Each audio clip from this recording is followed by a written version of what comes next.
Salut tout le monde, moi c'est Maëva. C'est ma première vidéo en français, alors soyez gentils s'il vous plaît. Je vais un peu me présenter et répondre à quelques questions que plein de mes amis m'ont posées par rapport à ma vie aux États-Unis.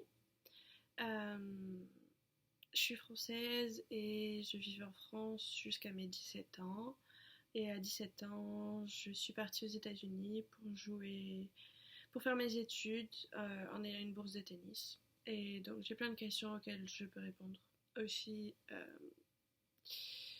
j'ai Covid en ce moment, du coup je suis dans une chambre d'hôtel et j'ai pas de maquillage, donc excusez ma tête. Alors, comment est-ce que j'ai choisi mon université aux États-Unis? Tout d'abord, j'ai pris une agence en France, Sportif Consulting. Euh, donc j'ai payé l'agence et en échange, ils m'ont trouvé des universités qui pourraient me plaire.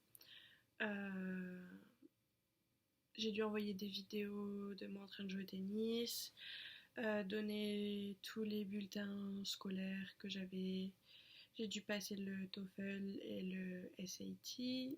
Et avec tout ça, ils m'ont trouvé des universités. Après, j'ai parlé avec les coachs, avec les filles des différentes équipes. Donc voilà. Est-ce que je me suis inscrite sur Parcoursup ou une application pour trouver des universités en France?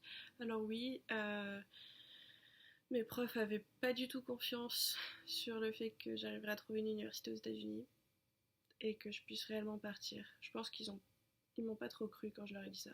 Du coup, ils m'ont quand même fait m'inscrire sur Parcoursup, je sais plus trop le nom de l'application, mais je m'étais inscrite dans quelque chose que je voulais pas vraiment. J'avais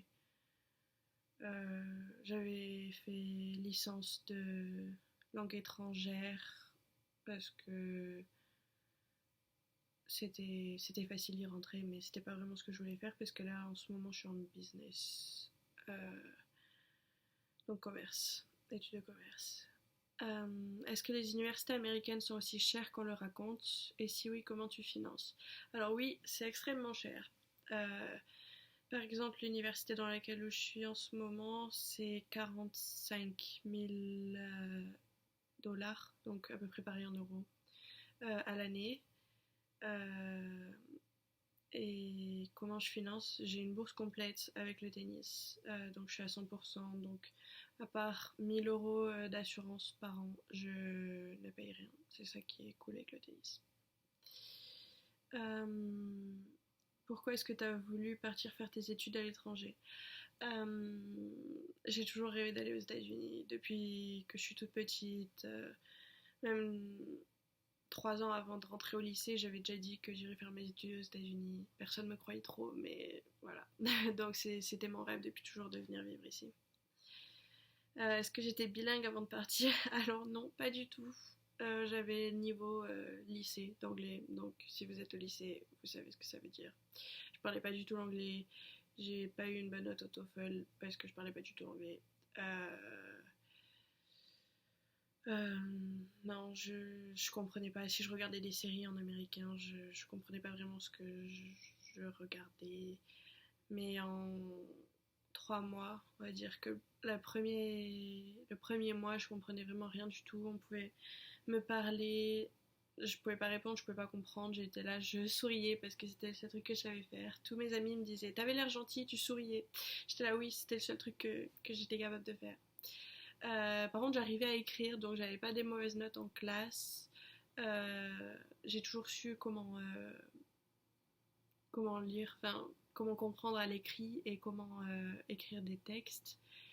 Et du coup, ça m'a beaucoup aidé. Mais alors, comprendre, j'avais beaucoup de mal et franchement, je dirais, à part d'aller dans le pays, je, j'ai pas trop de solutions pour apprendre, on va dire. Euh, Comment tu as fait pour pouvoir t'inscrire dans une université à l'étranger? Alors voilà, comme je vous ai dit, c'était mon agence qui m'a beaucoup aidé pour l'inscription, aussi avec le coach. Et il y a toujours des gens qui vous contactent de vos universités et c'est très facile. Il y a beaucoup d'aide. Franchement, c'est pas super compliqué. Est-ce que les cours sont plus faciles aux États-Unis? C'est des QCM ou pas? Alors tout dépend des classes que vous prenez. J'ai certaines classes où c'est des QCM, j'ai certaines classes où il faut écrire des papiers. Est-ce que c'est plus facile? Je dirais oui. En tout cas, si les classes sont au même niveau, avoir de bonnes notes est plus facile.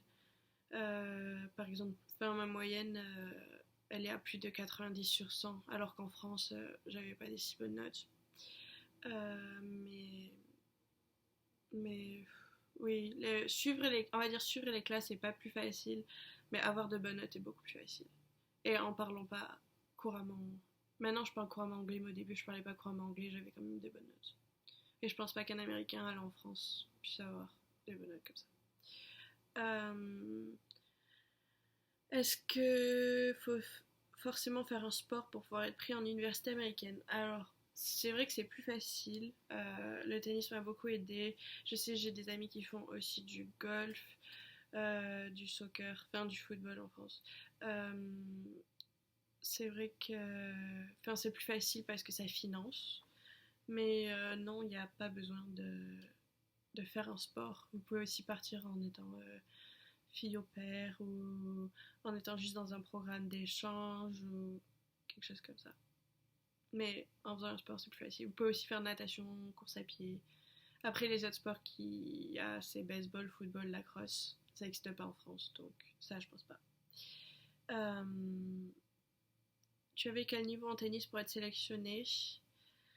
Alors, j'ai été classée 0 en France. Et je suis rentrée dans une école de division 1.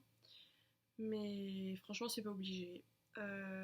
Vous pouvez être jusqu'à 15 et vous pourrez trouver une école. Ce sera une division 2, le niveau sera moins élevé en tennis, mais vous pouvez avoir une bourse. Si vous êtes une fille, pardon. Si vous êtes une fille, à 100% jusqu'à 15. Si vous êtes un garçon, là, il va falloir être beaucoup mieux classé. Et la bourse, c'est pas dit qu'elle soit à 100%. Euh, où tu t'es inscrit pour pouvoir être recruté à l'étranger, ce que je vous ai dit, Sportif Consulting, mais je sais qu'il y a plusieurs différentes agences. Il y a aussi Marc Legris, euh, Moratoglou, je sais plus trop les autres, mais c'est facile à trouver. Euh, Tu étudies le tennis en cours ou c'est juste pour le sport? Alors non, pas du tout, c'est juste pour le sport. J'étudie absolument pas le tennis en cours, même si là en ce moment j'ai une classe de tennis et que vous pouvez prendre tennis en cours, mais c'est pas ce que je veux faire plus tard. Une fois que j'aurai fini mes études, je veux travailler pour une équipe de sport professionnelle. Là, je suis en commerce spécialité marketing et management et analytique du sport. Donc voilà, je vais travailler pour le marketing, le social désolée, j'ai du mal à parler français. Les réseaux sociaux d'une équipe de sport professionnelle. Euh, Tu étudies quoi exactement en cours? Tu vas avoir quel diplôme à la fin de tes études? C'est ce que je viens de dire un peu. Donc j'étudie marketing du sport, analytique du sport. Là je vais avoir un bachelor. Et l'année prochaine je rentre pour faire mon master. Mon master sera spécialité marketing. Et à la fin de mes études, je présume que j'aurai un master. Je pense pas. Pour l'instant, je pense pas continuer après mon master. J'espère trouver un travail direct après mon master. Euh, euh, Depuis quand tu es aux États-Unis et est-ce que tu comptes y rester? Alors, j'y suis depuis que je vous ai dit, j'avais 17 ans, là j'ai 20 ans. Donc voilà, ça fait 3 ans et demi à peu près. Et oui, j'aimerais pouvoir y rester, mais ça après, ça dépend de si je peux. La carte verte, trouver un travail, c'est assez compliqué. Mais si je peux, oui, j'aimerais y rester. Est-ce que tu avais des connaissances sur place avant de partir? Alors non, c'est quelque chose qui a été assez compliqué, mais pas vraiment en même temps. Je connaissais personne, vraiment personne. Personne de ma famille a jamais été aux États-Unis. Tous mes amis étaient en France. Mais dès que je suis arrivée là-bas, ça a été très facile de me faire des amis. Tout le monde a voulu m'aider, même s'ils ne me comprenaient pas quand je parlais. Tout le monde est venu dans mes classes, dans mon building, là où j'habitais. Au tennis, vraiment, ça a été super facile de me faire des amis. Et il n'y a aucune peur à avoir, je pense, de pas partir parce que vous connaissez pas les gens là-bas. Est-ce que les universités américaines, c'est comme dans les films? Alors oui, premier truc que je me suis dit quand je suis arrivée dans mon université, c'est oh mon dieu, c'est comme dans le film, encore mieux. Franchement, je m'attendais à voir ce qu'il y avait dans les films et c'est encore plus beau que dans les films. Les universités sont vraiment magnifiques. Je dis les parce que là, je suis à Mercer et avec le tennis, je vois plusieurs universités. À chaque fois qu'on va jouer dans une autre université. Et vraiment, elles sont toutes magnifiques. C'est assez comme dans les films. Et quelle est mon université? Je vous l'ai dit, c'est Mercer University. C'est à Macon en Géorgie. C'est là que j'ai fait tout jusqu'à... Là, je vais graduer. Donc, ce sera mon bachelor. Et l'année prochaine, je pars à l'université de Tampa, en Floride. Et je suis très excitée. Et ça sera pour mon master. Voilà. Donc, c'est toutes les questions qu'on m'a posées. Et si vous avez d'autres questions, vous pouvez me contacter sur les réseaux sociaux. Je mettrai mon Instagram dans la barre d'infos, ou mon Snap, ou tout ce que vous voulez. Vous pouvez me poser plus de questions.